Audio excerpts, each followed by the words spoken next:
Halo semuanya, kembali lagi di channel Lalajo Bareng. Di video kali ini, saya akan membahas film terbaru dari kisah Himura Kenshin Sang Pembantai. Di film ini ada beberapa karakter baru yang diangkat ke dalam cerita. Dan alur cerita kali ini mengisahkan tentang balas dendam seorang pemuda kepada Kenshin karena telah membunuh kakaknya. Bagaimana kelanjutan ceritanya? Langsung saja kita simak videonya.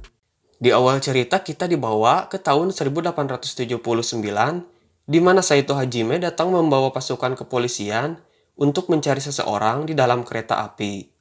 Mereka semua memeriksa setiap sudut, hingga akhirnya Saito memasuki satu gerbong kereta api yang di dalamnya ada seseorang yang dia cari. Pria ini bernama Enishi Yukishiro. Enishi adalah orang yang menjual kapal perang kepada Makoto Shishio. Enishi mendapatkan banyak senjata seusai pemberontakan Satsuma. Dia menjadi buronan karena menjual kapal kepada Shishio yang secara tidak langsung ikut melakukan pemberontakan di Jepang. Enishi menanyakan keberadaan Kenshin kepada Saito. Di sini Saito bertanya mengapa dia bisa mengenal Kenshin. Saat akan ditangkap, tiba-tiba Enishi melawan.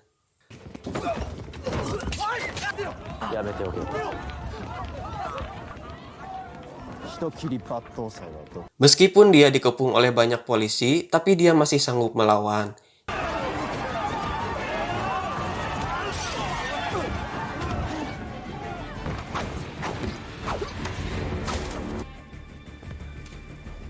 Hingga pada akhirnya, dia memutuskan untuk menyerahkan dirinya kepada Saito.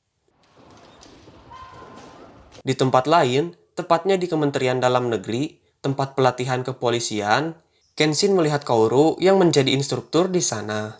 Tak lama kemudian Kenshin bertemu dengan Maekawa dan Uramura. Pak Maekawa menjelaskan jika Jepang memiliki konflik dengan Tiongkok atas klaim Okinawa. Dan mungkin perang bisa saja terjadi kapan saja. Di adegan berikutnya memperlihatkan Enishi dibawa oleh beberapa orang dari Tiongkok. Ternyata, kedatangan mereka adalah untuk membebaskan Enishi.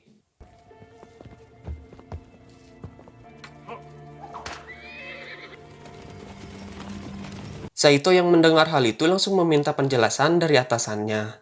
Di sini dijelaskan bahwa Tiongkok memiliki wewenang untuk membawa Enishi, maka mereka tidak bisa melakukan apapun. Tak lama kemudian datanglah Chou, salah satu samurai yang direkrut oleh Shishio. Chou bekerja untuk pemerintahan sebagai agen yang menyamar untuk memata-matai Tiongkok. Di malam harinya Kenshin dan yang lain sedang makan bersama di kedai langganan mereka.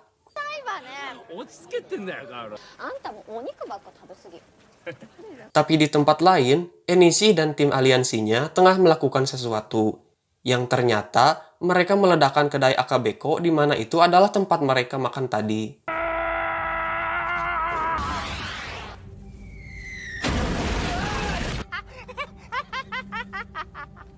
Setelah ledakan itu terjadi, polisi langsung datang ke lokasi untuk mengamankan situasi di sana.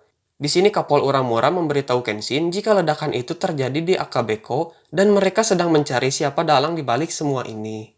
Setelah sekian lama mencari, mereka hanya menemukan satu petunjuk yaitu penghakiman manusia.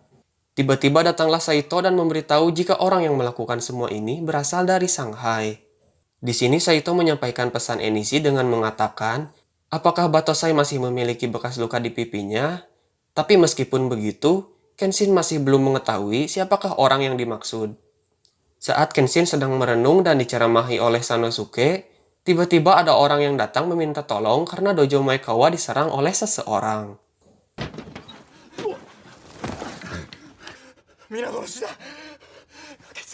Mereka pun bergegas pergi ke sana.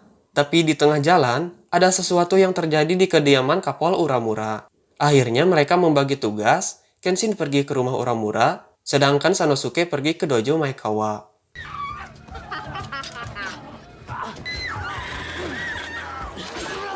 Sesampainya di sana, Kenshin melawan seorang pendekar.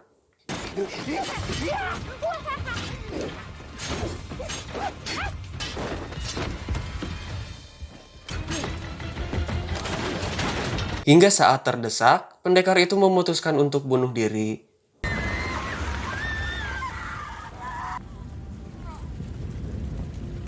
Ketika Kenshin akan pulang, dia bertemu dengan Enishi. Disinilah Kenshin menyadari jika dia adalah adik iparnya yang datang untuk balas dendam. Enishi selama ini berada di Shanghai. Dia menjadi bos mafia di sana.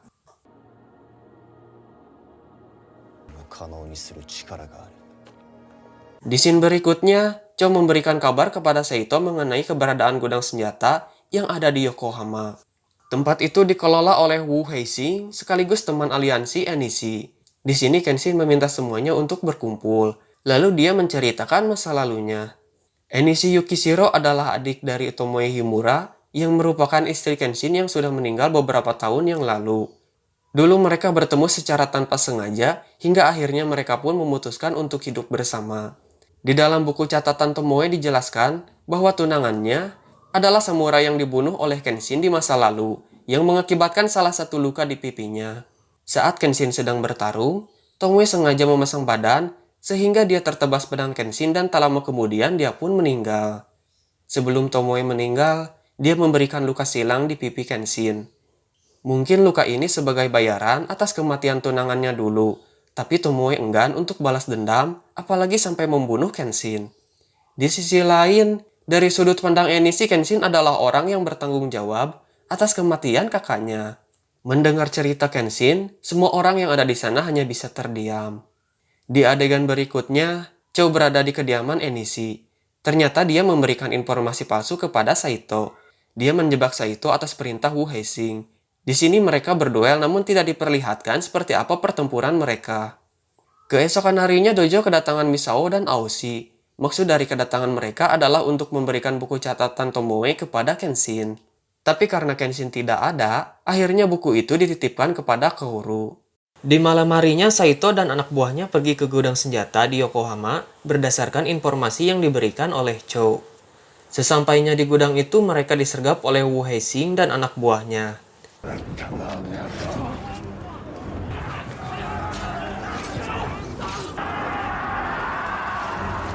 Di tempat lain, ada orang yang menaiki balon udara menyebarkan surat yang bertuliskan penghakiman manusia. Kota berubah menjadi kacau balau karena dihujani ledakan meriam yang dikomandoi oleh Enishi. Melihat hal itu, Kenshin langsung bergegas mencari sumber dari ledakan tersebut. Di sisi lain, Aoshi yang sedang berada di kota ikut mencari orang yang menyebabkan semua kekacauan ini.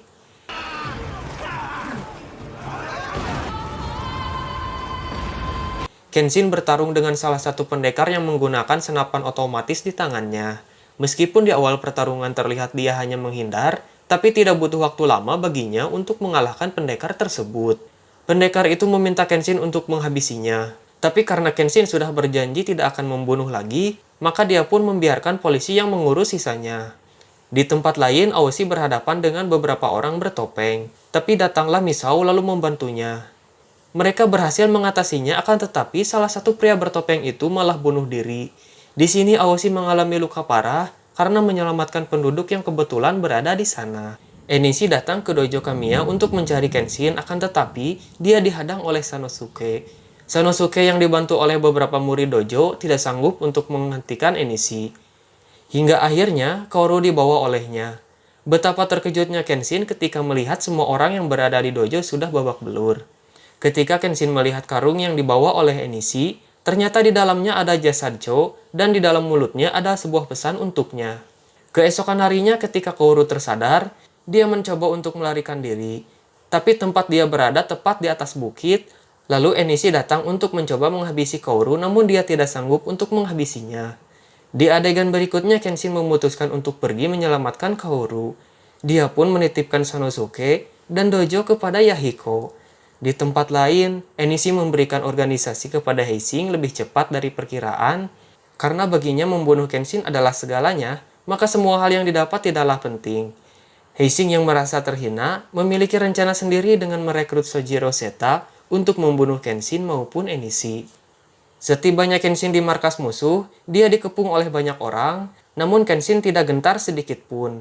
Pertarungan pun dimulai.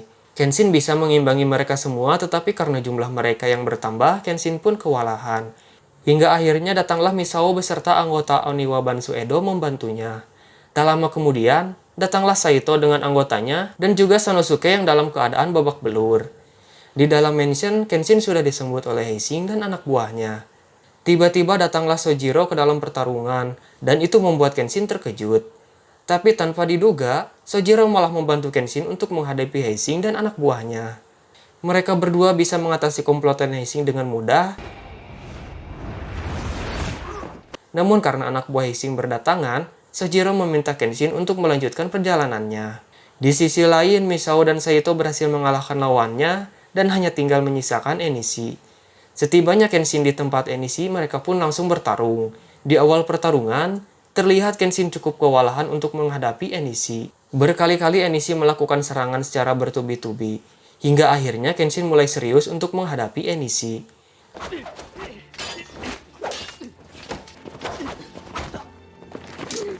Karena rasa benci Enishi yang terlalu dalam membuat dirinya menjadi membabi buta. Di sini Enishi menusuk perut Kenshin, tapi Kenshin tidak menghindar ataupun membalasnya. Dalam keadaan terluka, tiba-tiba Heising datang dan menembak Kenshin. Tapi di sini Kouru datang menghentikannya. Tiba-tiba Heising berniat menembak Kouru, tapi dihalangi oleh Enishi. Lalu dia pun menghajarnya sampai tidak sadarkan diri. Pertarungan Kenshin dan Enishi pun berhenti sampai di sini. Keesokan harinya Enishi dibawa ke dalam sel tahanan, lalu dia menerima buku catatan Tomoe yang dititipkan kepada Kaoru. Setelah membaca isi dari buku catatan tersebut, barulah Enishi tahu kebenaran yang sesungguhnya. Tomoe melakukan semua itu karena dia yakin jika Kenshin akan melindungi banyak nyawa ketimbang orang yang telah dia bunuh.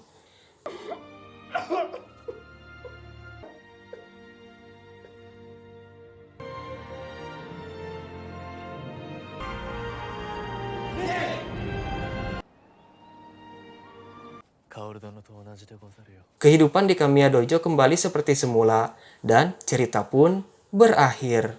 Di sini kita tahu bahwa luka silang yang ada di pipi Kenshin disebabkan oleh samurai muda yang dia bunuh di era Toba Fushimi sekaligus tunangan Tomoe. Dan satunya lagi dari Tomoe sekaligus istri Kenshin sendiri. Dan satu hal terakhir, di season manapun Sanosuke bertarung, pasti akan berakhir dengan babak belur. Itulah alur cerita dari film Rurouni Kenshin The Final. Terima kasih karena telah menonton video ini. Sampai jumpa di alur cerita berikutnya.